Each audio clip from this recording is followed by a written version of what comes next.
I ran across this quote, and it says, if you're going to spend time worrying about the worst case scenarios, make sure you spend time thinking about the best case scenarios.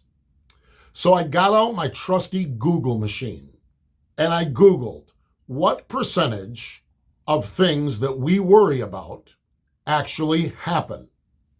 The numbers, the largest number that I saw was 15%.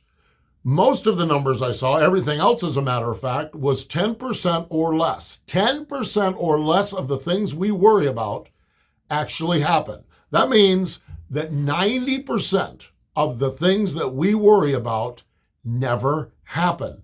And even a little bit further into these numbers, when something bad or when that worst case scenario happens, 87% of the time, it turns out it wasn't as bad as we thought it was, or we came to a good resolution. All right, so bad things happen.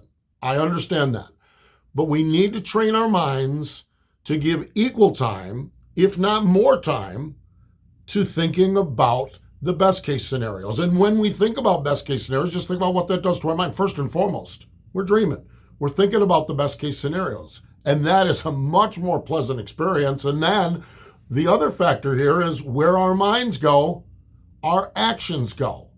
So that literally is going to move us closer and closer to that best case scenario if we think about the best case scenario.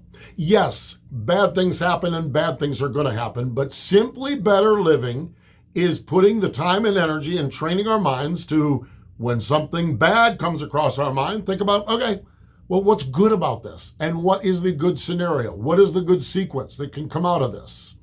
Think about this again. If you're going to spend time worrying about worst case scenarios, make sure you spend time thinking about the best case scenarios.